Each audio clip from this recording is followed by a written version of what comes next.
வணக்கம். திருச்சி அருகே இருக்கக்கூடிய ஒரு கிராமத்தை சேர்ந்த பெண்தான் கலா. பார்க்க ரொம்ப அழகா இருப்பாங்க. அவங்களுக்கு திருமண வயது நெருங்கியதால அவளுடைய தந்தை வந்து அவளுக்கு ஒரு மாப்பிள்ளையை பார்த்துட்டு போட்டோவை கொண்டு வந்து தன்னுடைய மகள் கிட்ட கொடுக்குறாங்க. ஆசையா அந்த போட்டோவை எடுத்து பார்த்த கலாவுக்கு அதிர்ச்சிதான் காத்திருந்தது. காரணம், அந்த மாப்பிள்ளையை பார்த்ததுமே அவளுக்கு பிடிக்கவே இல்லை. மாப்பிள்ளை ரொம்ப கருப்பா இருந்தாரு. தன்னுடைய அழகுக்கு எந்தவிதமான சம்பந்தமும் இல்லாம இருக்கிறாரே, இவரையா நான் கட்டிக்கணும் முடியவே முடியாது அப்படின்னு சொல்லி மறுத்தாங்க. அதனால தந்தைக்கும் மகளுக்கும் சண்டை ஆரம்பிச்சது. பாரு, மாப்பிள்ளை என்ன நல்லாதானே இருக்காரு, சுமாரா இருந்தா என்ன, இவரை கட்டிக்க வேண்டியதுதானே அப்படின்னு தந்தை சொல்ல, உடனே கலா, எது சுமாரா பாருங்க, ஆளு ரொம்ப கருப்பா ஒல்லியா சோடா போட்டு கண்ணாடி போட்டு இருக்காரு, இவரா நான் கட்டிக்கணும் முடியவே முடியாது அப்படின்னு சொல்லி கலா சொன்னாங்க. உடனே தந்தை சொன்னாரு, நீ அழகை பார்க்காத குணத்தை பாரு, மாப்பிள்ளை சொக்க தங்கம், அரசாங்க உத்தியோகத்தர் வேற இருக்காரு, இதைவிட ஒரு நல்ல மாப்பிள்ளையே உனக்கு என்னால பார்த்து கல்யாணம் பண்ணிக்க முடியாது, இவர்தான் உனக்கு மாப்பிள்ளை அப்படின்னு சொல்லி நான் முடிவே பண்ணிட்டேன் அப்படின்னு சொல்லிட்டு தந்தை வந்து சொல்லிட்டு போயிட்டாரு. நான் இவரை கல்யாணம் பண்ணிக்கவே மாட்டேன் அப்படின்னு சொல்லி 2 நாளா சாப்பிடாம வீட்ல சண்டை போட்டு இருந்தாலும் யாரும் அவளை கண்டுக்கவே இல்லை. வேற வழியே இல்லாம குடும்ப சூழ்நிலையின் காரணமாக, குடும்பத்துடைய நிர்பந்தத்தின் காரணமாக கல்யாணத்துக்கு சம்மதிக்க வேண்டிய சூழ்நிலைக்கு கலா ஆளாயிட்டாள். அதுக்கப்புறம் கொஞ்ச நாளே 2 பேருக்கும் கல்யாணமும் ஆயிருச்சு. கல்யாணத்துக்கு பிறகு அப்பா சொன்ன மாதிரியே குமார் வந்து குணத்துல சொக்க தங்கமாக இருந்தார். அன்பான மனிதராகவும் இருந்தாரு. கலா சொன்னதுக்கு எல்லாமே வந்து தலையும் மாட்டினார். எல்லா விதங்களிலும் அவளை அனுசரிச்சியும் போனாரு. கலாவால அவருடைய குணங்கள்ல எந்தவிதமான குறையுமே சுட்டி காட்ட முடியல. ஆனா வெளியில 4 பேருக்கு முன்னால இவர்தான் என்னுடைய கணவன்னு சொல்லதுக்கு அவளுக்கு அவமானமா இருந்துச்சு. வேண்டா வெறுப்பாக தான் வீட்டுக்குள்ள அவளுடன் குடும்பம் நடத்தவும் பழகிட்டாள். கல்யாணம் முடிஞ்சு ஒரு 6 மாசத்திலேயே அவள் கர்ப்பமும் ஆயிட்டாள். குழந்தை தன்னுடைய கணவன் போல பிறந்து விடக்கூடாது அப்படின்னு சொல்லி அவள் வேண்டாத தெய்வமே இல்லை. அவளுடைய பிரார்த்தனையும் வீண் போகல. அவளுக்கு அழகான ஆண் குழந்தையும் பிறந்துச்சு. அந்த குழந்தைக்கு அருண் பேர் வச்சா. அந்த குழந்தைக்கு ஒரு 2 வயசு ஆகும்போதே அவருடைய எதிர் வீட்டுக்கு ஒரு அழகான ஒரு வாலிபன் குடி வந்தான். அவன் வந்து ஒரு தனியார் கம்பெனில வேலை பார்க்கிறான். பார்க்கிறதுக்கு சினிமா நடிகர் போல இருப்பான். ஆரம்பத்துல எதிர் வீட்டுக்கு வந்ததால அடிக்கடி சிநேகிதத்துடன் புன்னகைத்தான். அதன் பிறகு இவகிட்ட கொஞ்சம் கொஞ்சமா சிரிக்க சிரிக்க பேசவும் ஆரம்பிச்சான். கலாவுடைய மகனான அருண் கிட்ட அதிகமா அன்பையும் காட்டினாள். கலாவுடைய குழந்தையை அடிக்கடி வண்டியில ஏத்திக்கிட்டு கடை வீதிக்கு போறது, அந்த குழந்தைக்கு தேவையான சாக்லேட் தின்ப, அதுக்கப்புறம் விளையாட்டு பொருட்கள் எல்லாமே வாங்கி கொடுக்க ஆரம்பிச்சான். அதுக்கப்புறம் கொஞ்சம் கொஞ்சமா கலா உடுத்தக்கூடிய உடைகளை பாராட்ட ஆரம்பிச்சான். அவருடைய அழகை வர்ணிக்க ஆரம்பிச்சான். அவளுடைய சாப்பாட்டை ரசிச்சு சூப்பரா பண்டிங்கன்னு சொல்லி பாராட்ட ஆரம்பிச்சான். இப்படியே கொஞ்சம் கொஞ்சமா அவளுடைய அழகை பாராட்டுறதுன்னு கொஞ்சம் கொஞ்சமா அவளுடைய மனசுலயும் இடம் பிடிச்சுட்டான். கடைசியா ஒரு நாள் வந்து, நீங்க சரின்னு சொன்னீங்கன்னா உங்களையும் உங்களுடைய குழந்தைகளையும் நான் ஏத்துக்க, உங்களுடைய குழந்தையையும் நான் ஏத்துக்க தயாரா இருக்கிறேன் அப்படின்னு சொன்னான். ஆரம்பத்துல நீங்க என்னோட வந்துருங்க, தனியா என்னோட வந்துருங்க, குழந்தையை விட்டுட்டு வந்துருங்க, அதுக்கப்புறமா நம்ம குமார் கிட்ட இருந்து சட்டப்படி விவாகரத்தை வாங்கிட்டு அதுக்கப்புறம் நான் உங்கள திருமணம் செஞ்சுக்கிறேன், குழந்தையை நம்மளோட அழைச்சிட்டு போயிடலாம் அப்படின்னு சொல்லி ஆசை வார்த்தைகளை சொல்ல ஆரம்பிச்சான். 1-2 மாசத்திலேயே இது எல்லாத்தையும் நம்ம சரி பண்ணிடலாம், அதன் பிறகு நம்முடைய வாழ்க்கை ரொம்ப சந்தோஷமா இருக்கும், எல்லை இல்லாத சொர்க்கத்துல நீங்க வாழ்வீங்க அப்படின்னு சொல்லி கலாக்கு ஆசைகளை காட்ட ஆரம்பிச்சான். ஒரு பலவீனமான மனநிலையில் இருந்த கலாவும் எதையும் யோசிக்காம பின் விளைவுகளை பத்தி யோசிக்காம அவனுடைய அழகுல மயங்கிப் போய் அவன் சொன்னதுக்கெல்லாம் தலையாட்டி சரியா தலைன்னு சரியாட்டினான். ஆனா அவனுக்கு குழந்தையை விட்டுட்டு போறதுல கலாவுக்கு தயக்கமா இருந்தாலும் சில நாட்கள் தானே என்று கலாவை அவன் சமாதானப்படுத்தினான். ஒத்துக்கொள்ளவும் வச்சுட்டான். அதுக்கப்புறம் ஒரு நாள் என்னை மன்னிச்சிடுங்க அப்படின்னு சொல்லி குமார் கணவனான குமாருக்கு ஒரு கடிதத்தை எழுதி வச்சிட்டு வீட்டை விட்டு அவனோட ஓடி போயிட்டான். 2 பேருமே பெங்களூருக்கு போனாங்க. பெங்களூர்ல ஒரு லாட்ஜ் எடுத்து தங்குனாங்க. 3 நாட்கள் கதான் இருந்தாங்க. கலாவை எந்த அளவுக்கு அவனுடைய இச்சைகளை தீர்க்க முடியுமோ அந்த அளவுக்கு அந்த வாலிபன் கலா கிட்ட உல்லாசமாக இருந்தான். அதுக்கப்புறம் ஒரு நாள் அவகிட்ட இருந்த பணம் நகை எல்லாத்தையுமே எடுத்துக்கிட்டு சொல்லாம கொள்ளாம காணாம போயிட்டான். அதுக்கப்புறம் நடந்ததை கொஞ்சம் நடந்த விஷயத்தை கொஞ்சம் கூட கலாவால நம்பவே முடியல. அவன் திரும்பி வருவான் அப்படின்னு சொல்லி எதிர்பார்த்து காத்துக்கிட்டே இருந்தா. மெல்ல மெல்லதான் அந்த உண்மையே அவளுக்கு புரிய ஆரம்பிச்சது. அந்த நிமிடம் இந்த உலகமே கலாவுக்கு நரகமாக தெரிஞ்சது. அந்த லாட்ஜ்ல தங்கியதற்காக கொடுக்க வேண்டிய பணம் கூட அவகிட்ட இல்லை. என்ன செய்றதுன்னு யோசிச்சவளுக்கு அப்போ அவளுடைய தோழிதான் ஞாபகத்துக்கு வந்தாள். அவளுடைய தோழிதான் வசந்தி. அவள் பெங்களூருதான் வேலை பார்த்துக்கிட்டு இருக்கா. அப்போ அவளுக்கு போன் பண்ணி நடந்த விஷயத்தை சொல்லி எனக்கு உதவுமாறும் கேக்குறா. அவளும் உடனடியா லாட்ஜுக்கு ஓடிட்டு வரா. அவளுக்கு இன்னும் கல்யாணம் ஆகல. அவள் லாட்ஜுக்கு வந்து அந்த லாட்ஜ் கொடுக்க வேண்டிய பணத்தை எல்லாம் கொடுத்துட்டு கலாவை தன்னுடைய வீட்டுக்கு அழைச்சிட்டு போறா. வசந்திக்கு இன்னும் கல்யாணம் ஆகல, அதனால நீ என்னுடைய தங்கிக்கோ அப்படின்னு சொல்லி தன்னுடைய வீட்டுக்கு அழைச்சிட்டு போறா. சரி, கொஞ்சம் நாள் இங்க இருந்துட்டு அதுக்கப்புறமா கலா திரும்ப அவனுடைய கணவனுடைய போயிருவா அப்படின்னு சொல்லிதான் வசந்தி அவளை தன்னுடைய வீட்டுக்கு கூட்டிட்டு போறா. ஆனா அங்க போன சில நாட்களாகவே உண்ணாமலும் உறங்காமலும் பித்து பிடித்தது போலதான் இருந்தாள். கலாவை பார்த்த தூளைக்கு பயம் வர ஆரம்பிச்சுட்டு ஆரம்பத்துல பயந்தே போனா.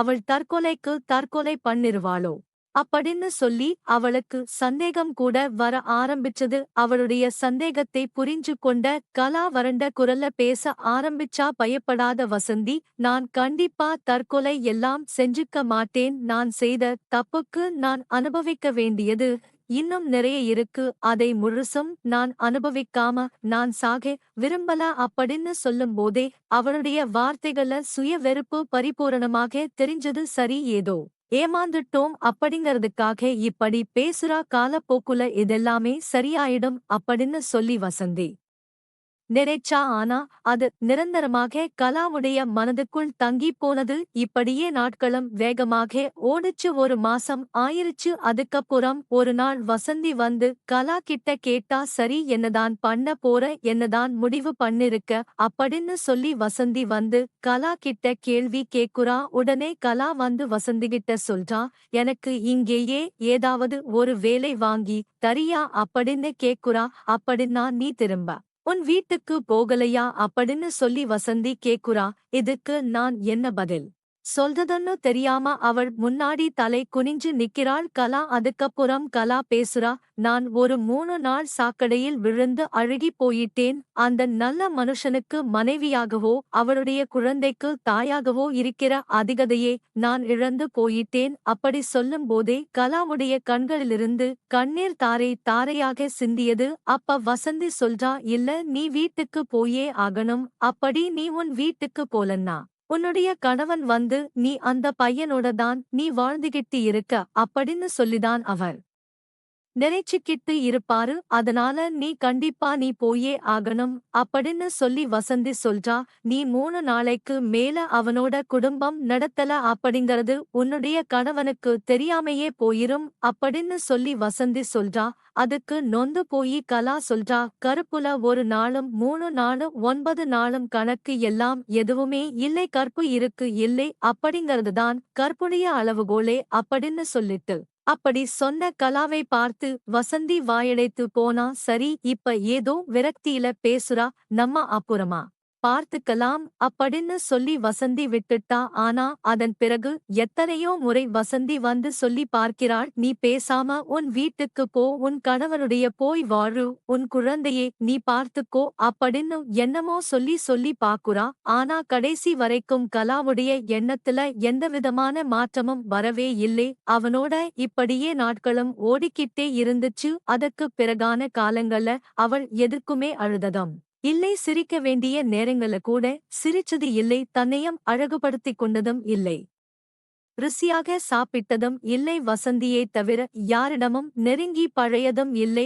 எத்தனையோ இரவுகள்ல உறங்காம ஜன்னல் வழியாக வெறித்து வெறித்து பார்த்து கொண்டிருந்த தோழியான கலாவை பார்த்து வசந்தியோட மனமே வெந்து போச்சு. என்ன கொடுமை இது, எத்தனை காலத்துக்குதான் நீ இப்படியே இருப்ப கலா? ஒரு நாள் அவளுடைய இந்த கோலத்தை பார்க்க முடியாமல் வசந்தி கேட்டாள். அவளுடைய இந்த கேள்விக்கு கலா எந்த பதிலையும் சொல்லவில்லை. இப்படியே உள்ளுக்குள்ளே சித்திரவதை அனுபவிக்கிறதுக்கு பதிலா நீ நேரா உன் வீட்டுக்கு போயி அவங்க பேசுறதை கேட்டுக்கலாம், கொடுக்கிற தண்டனையும் ஏத்துக்கலாம்னு வசந்தி சொல்றா. ஒரே அடியா அழுதம் நீ தீர்த்துக்கலாம்னு சொல்லி புத்திமதி சொல்றா. அப்படியாவது உன் பாரத்தை குறைச்சுக்கலாமேன்னு சொல்றா. அப்படி வசந்தி எத்தனையோ முறை கூறினாலும் அதை கலாவால ஏற்றுக்கொள்ளவே முடியல. அவளுடைய நடைபெறமான வாழ்க்கைதான் தொடர்ந்துகிட்டே இருந்துச்சு. அடுத்த மாதமே ஒரு வேளையில அவளை சேர்த்துவிட்ட வசந்தி, இதை நம்ம அப்படியே இவளை விட்டுட்டோம்னா இவ மனநிலை பாதிக்கப்பட்டு பைத்தியமாக கூட ஆயிருவா. அதனால இதை நம்ம டைவர்ட் பண்ணணும் அப்படின்னு சொல்லி கஷ்டப்பட்டு ஒரு வேலையை வாங்கி அடுத்த மாசமே கலாக்கு கொடுத்துட்டா. நடப்பணமாய் அந்த வேலைக்கும் போய் வந்துகிட்டு இருந்தா. கலா வாங்குற சம்பளத்தைய அத்தியாவசிய செலவுகளுக்கு போக ஒரு பகுதியை வசந்திகிட்டையும் மீதிய அநாத ஆசிரமத்துக்கும் கொடுத்துக்கிட்டு வந்தா. கொஞ்ச நாளைக்கு பிறகு கலாவுடைய தோழி ஒருத்தி மூலமாக அவங்க ஓடி போன பிறகு அங்க என்னென்ன விஷயங்கள் எல்லாம் நடந்துச்சு அப்படிங்கறது தெரிய வந்துச்சு. அதாவது கலா ஓடிப்போன பிறகு அவருடைய கணவனான குமார் வேற எந்த கல்யாணமும் பண்ணிக்கலையாம். தன் மகனுக்காகவே வாழப்போறோம்னு சொல்லி வாழ்ந்துகிட்டு இருக்காராம். கலாவுடைய பெற்றோர்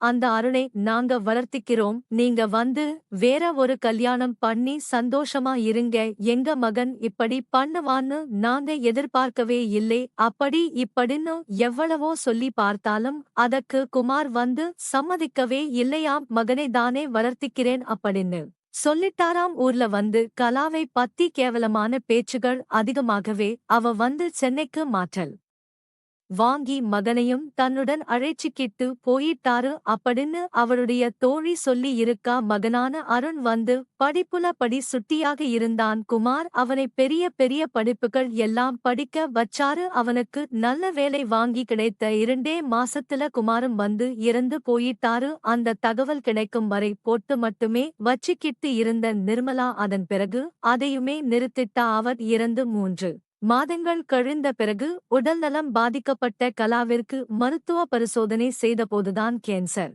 முற்றிய நிலையில் அவர் இருப்பது தெரிய வந்தது. நோய் வந்த பின்தான் பல நாள் யோசனைக்குப் பிறகு இதற்பதற்கு முன் ஒருமுறை தன்னுடைய மகனை நேரடியாக சந்திக்க முடிவு செய்தாள் கலா. அவள் தன்னுடைய முடிவை வசந்தியிடமும் சொன்னாள். வசந்திக்கு தன் காதுகளை நம்ப முடியவில்லை. பேச வார்த்தைகளும் இல்லாமல் தோழியுடைய கலாவுடைய கைகளை ஒரு நிமிடம் இறுக்கமாக பிடிச்சு அவளே அழுதுட்டா. எத்தனையோ முறை இதை பத்தி நான் சொல்லியும் நீ கேட்கல, ஆனா நீ சாகப் போற அப்படிங்கிற விஷயம் உனக்கு தெரிஞ்சதுமே உன்னுடைய மனம் மாறிடுச்சு அப்படின்னு சொல்லி தீ நெகிழ வைத்தது. குரல் கரகரக்க வசந்தி சொன்னா, துணைக்கு நானும் வரட்டுமா கலான்னு கேட்டா. அப்பதான் சரி வா போலாம் அப்படின்னு சொல்லிட்டு அவளையும் கூட்டிட்டு போனாள். 20 வருஷம் கழிச்சு தன்னுடைய மகனை பார்க்கிறதுக்காக பெங்களூர்ல இருந்து இப்போ கலா சென்னைக்கு வந்திருக்கா. இந்த தீர்மானம் அவளால சுலபமாக எடுக்கப்பட்டது அல்ல, மிகவும் கொடுமையான அனுபவமாக இந்த பயணம் இருக்கப் போகிறது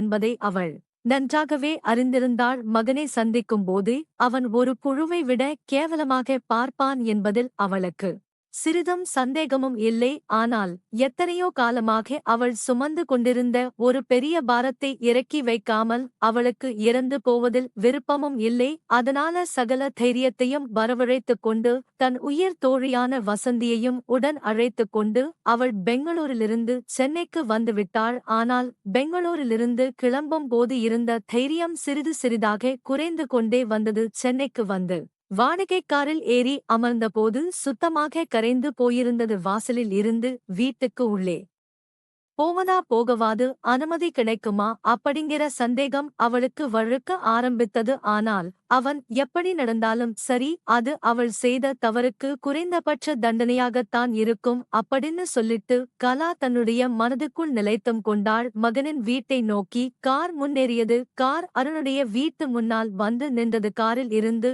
இறங்கும்போதே கலாவுடைய இதயத் துடிப்புகளோ சம்மட்டியா அடிகளாக மாற ஆரம்பித்தன. வசந்திக்கும் சிறிது பதட்டமாகத்தான் இருந்தது. அருண் வீடு பார்க்க அழகாக இருந்தது. வீட்டின் முன் நிறைய பூச்செடிகளும் இருந்தன. வசந்தி போய்தான் காலிங் பெல்லை அடிக்கிறாள். கதவை அருண்தான் வந்து திறக்கிறாள். அருணை பார்த்ததுமே வசந்தி அதிர்ச்சி ஆகுறாள். காரணம், கலா வந்து சின்ன வயசுல எப்படி இருந்தாளோ அந்த சாயல் அப்படியே அருண் கிட்ட இருந்துச்சு. பார்க்க ரொம்ப அழகான வாலிபனாக இருந்தான். என்ன வேணும் அப்படின்னு சொல்லி கேக்குறான். அவளை பார்த்து கேக்குறான். அப்ப வசந்தி அருண் அப்படிங்கிறான். ஆமா, நான்தான் அருண். நீங்க யாரோ, உங்களுக்கு என்ன வேணும் அப்படின்னு சொல்லி கேக்குறான். என்னுடைய பேரு வசந்தி, இது என்னுடைய தோழி கலா, உங்களைத்தான் நாங்க பார்க்க வந்தோம் அப்படின்னு சொல்லிட்டு வசந்தி வந்து சொல்றா. தாயுடைய பெயரைக் கேட்டும் அவனுக்கு அவளை அடையாளம் தெரியவில்லை. வசந்திக்கு அவனை தவறு சொல்லவும் தோன்றவும் இல்லை.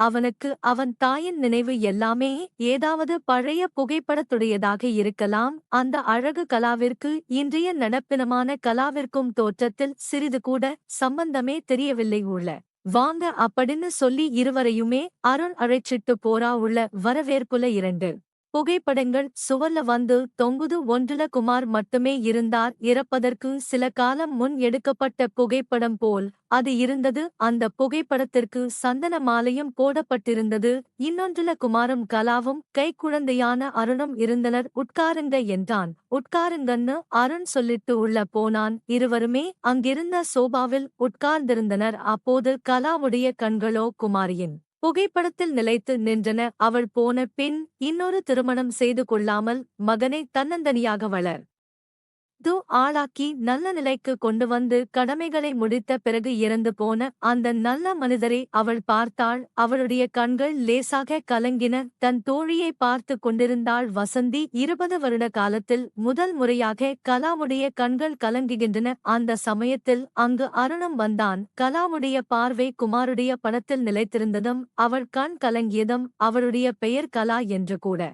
வந்த பெண்மணி சொன்னதும் எல்லாம் சேர்ந்து போதுதான் அருணிற்கு அவள் யார் என்பது புரிய ஆரம்பித்தது. அவன் முகத்தில் சொல்ல முடியாத உணர்ச்சிகளும் தெரிந்தன. அவன் இன்னொரு புகைப்படத்தில் இருந்த தாயின் உருவத்தையும் இப்போது எதிரில் இருக்கும் உருவத்தையும் ஒப்பிட்டு பார்க்கிறான். ஒற்றுமை சுத்தமாக இல்லை என்றாலும் அவள் தன்னுடைய தாய் என்பது சொல்லாமலேயே அருண் புரிந்தும் கொண்டான். அவன் அறிந்து கொண்டான் என்பது இருவருக்கும் புரிந்து போனது. சிறிது நேரம் அங்கே ஒரு கனத்த மௌனம்தான் நிலவியது. ஆனால் கலாவோ பயந்தது போல அவனோ அவளை அடித்து துரத்தவோ கேவலமாக நடத்தவோ செய்யவில்லை. கலாவால் எதுவும் பேச முடியவில்லை. தன்னுடைய நாக்கு வாய்க்குள்ளேயே ஒட்டிக்கொண்டது போல இருந்தது.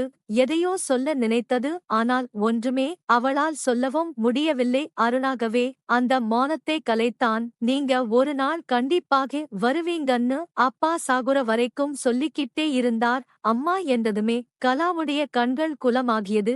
நான் என்று பேச ஆரம்பித்தாள். அதற்கு மேல் அவளால் பேச முடியவில்லை. இல்லை, மீண்டும் அருணை பேசத் தொடங்கினாள். நீங்கள் எதுவுமே சொல்ல வேண்டாமா? அப்பா எல்லாத்தையும் என்கிட்ட சொல்லி இருக்காரு. நீங்க அழகு, அவர் அழகு இல்லைன்னு அவருக்கு தாழ்வு மனப்பான்மை இருந்ததாகவும் உங்களை எப்போதுமே அவர் சந்தேகப்பட்டுகிட்டே இருந்ததாகவும் அடிக்கடி சித்திரவதை செய்ததாகவும் சொன்னாரு. ஒரு நாள் அந்த சித்திரவதையை தாங்க முடியாமல் நீங்க வீட்டை விட்டே ஓடிப்போனதாகவும் அவர் சொல்லியிருக்கிறார். இது என்ன புதுக்கதை என்று திகைத்தாள். அவளுடைய தோழியான வசந்தி. அருணு அவளை அடித்து துரத்தாமல் இருந்த காரணம் இப்போதுதான் கலாவிற்கு புரிந்தது. அருண் மீண்டும் பேசத் தொடங்கினான். அவர் சாகுற கடைசியா என்கிட்ட கேட்டுக்கிட்டது இதுதான். ஒரு நாள் நீங்க திரும்பி வந்தா உங்களிடம் முடிந்த கதைகளைப் பற்றி எல்லாம் கேட்டு பொன்படுத்தாமல் நல்ல மகனாக உங்களை கடைசி வரைக்கும் பார்த்துக்கணும்னு சொன்னாரு. அப்பாவோட கடைசி ஆசையா சொல்லிக்கிட்டு இருந்தாருன்னு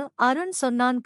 கலா உடைந்தே போனாள். இத்தனை வருடங்கள் சேர்த்து வைத்திருந்த துக்கம் அந்த வார்த்தைகளால் ஒரே கணத்தில் பல அரங்காக பெருக்கி வெடித்துவிட்டது. எழுந்து அந்த மனிதர் புகைப்படத்திற்கு அருகே போய் கைகூப்பிக் கொண்டு கீழே சரிந்தபடி குலுங்கி குலுங்கி அழுதாள். இறக்கும் வரை அவளைப் பற்றி ஒரு தவறு கூட சொல்லாமல் இறக்கும்போதும் அவளுக்காக மகனே வேண்டிக்கொண்ட இப்படிப்பட்ட மனிதரை கணவராகப் பெற அவள் என்ன தவம் செய்துவிட்டாள்? அப்படிப்பட்ட மனிதரை விட்டு ஓடிப்போய் அவள் என்ன ஒரு முட்டாள்தனம் செய்துவிட்டாள்? கலா அழுவுறதை பார்த்துட்டு அவளைப் போய் சமாதானப்படுத்த அருண் வந்து முயற்சி செஞ்சான். அப்ப அவளுடைய தோழியான வசந்தி வந்து மெல்ல முணுமுணுத்தா. வேண்டாம் தம்பி வேண்டாம், அவ அழட்டும், விட்டுடுங்க.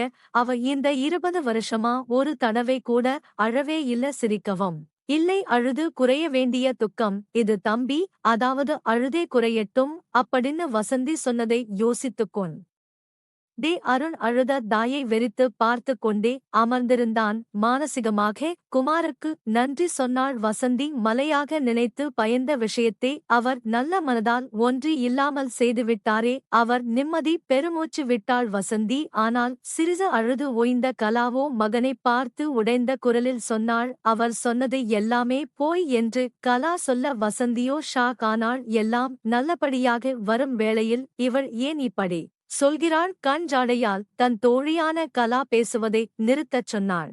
ஆனால் நிர்மலாவோ தன் தோழியின் கண் ஜாடையை லட்சியம் செய்யவில்லை. அவர் என்ன சந்தேகப்படலப்பா, என்னை சித்திரவதை செய்யலப்பா, ஏன் ஒரு தடவை கூட என்னிடம் முகம் சுழிச்சு பேசுறது கூட இல்லப்பா. அந்த தங்கமான மனுஷனைப் பத்தி நீ தப்பா நினைச்சிடக்கூடாது. நான் நல்லவன் இல்லை, எல்லா தப்பும் என் மேலதான் என்று அவள் பேச ஆரம்பித்தாள். நடந்தது எல்லாம் ஒன்று விடாமலும் சொன்னாள். ஒரு நீதிபதி முன்பு குற்றவாளி தன் முழு குற்றத்தையும் ஒத்துக்கொள்வது போல தன் மகனான அருண் முன்பு கலா தன்னுடைய முழு குற்றத்தையும் தான் நடந்த விஷயங்களையும் சொல்லி வேதனைப்பட்டாள். எல்லாம் சொல்லிவிட்டு நீ என்னை எப்படி தண்டித்தாலும் நான் ஏற்றுக்கொள்ள தயார் என்பது போல அவனை கண்ணீர் மழுக பார்த்து படியே நின்றிருந்தாள். கலா பரிதாபமாக அருணை பார்த்தாள். வசந்தி அப்போது கலா சொன்ன எல்லாவற்றையும் கேட்டுவிட்டு சிறிது நேரம் ஒன்றும் சொல்லாமல் அவளையே ஆழமாக பார்த்து கொண்டிருந்தான் அருண். பின்பு அவன் மெல்ல பேச ஆரம்பித்தான். அவர் சொன்னது பொய்ன்னு எனக்கு தெரியும். திகைப்புடன் அவனைப் பார்த்தாள் வசந்தி. அவன் தாயைப் பார்த்து தொடர்ந்து பேச ஆரம்பித்தான்.